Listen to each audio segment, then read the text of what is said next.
Okay, and I'd like to keep this real nice and simple here because we're doing a lot of things a lot better.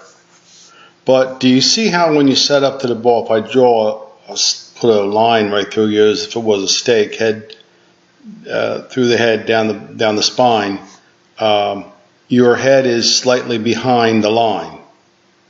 So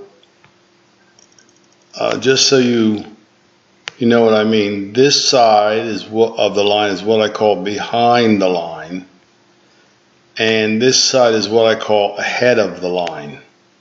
Okay? Or behind the ball, ahead of the ball. Whatever you want to, whatever way you can understand it best.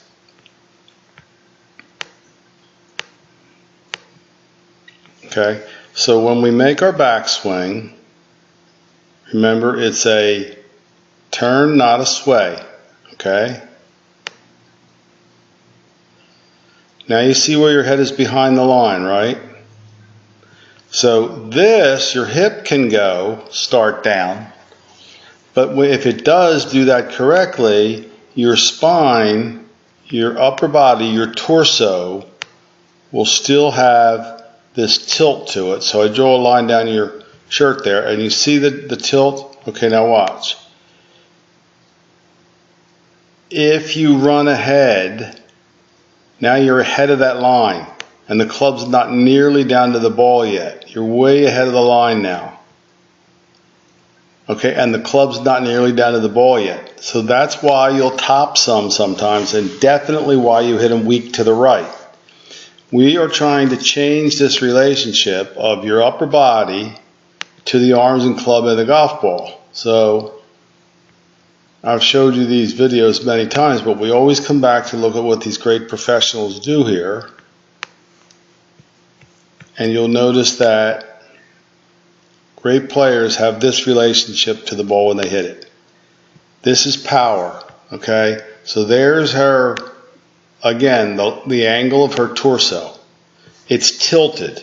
It's tilted to her right.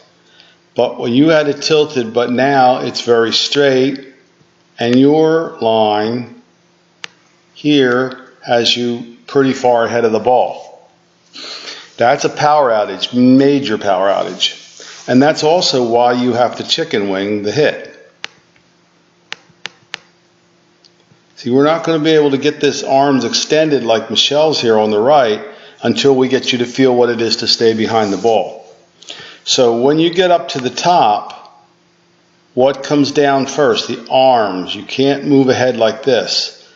In and down. See, you're diving down and you're diving ahead. You have to do whatever it takes. Stand at a door frame with your head behind it, swing your arms past you. No club, of course. But you have to do whatever it takes to keep your upper body back and get your arms extended down to the ball.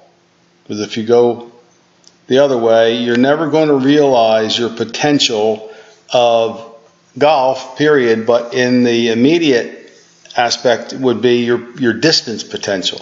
The ones that you're hitting much higher and much further are the ones where you're getting leverage on it. See, she's getting power because she's behind the ball all the way through that upper body tilt, her torso. Again, I need you to understand this, so I'm going to keep beating a horse here. She's still tilted like this. That's how you can fire some power into it. Now that's not something that you can't do. It's just a habit. When you get up to the top of your swing, you're trying to run your body ahead instead of dropping your arms down to the ball and keeping your upper body behind. Okay? So that's what I need you to work on, and we'll keep it simple. The more we can break you of the habit of running ahead this year, the more we're going to be able to get the club down to the ball more consistently, and also with more authority, with more power.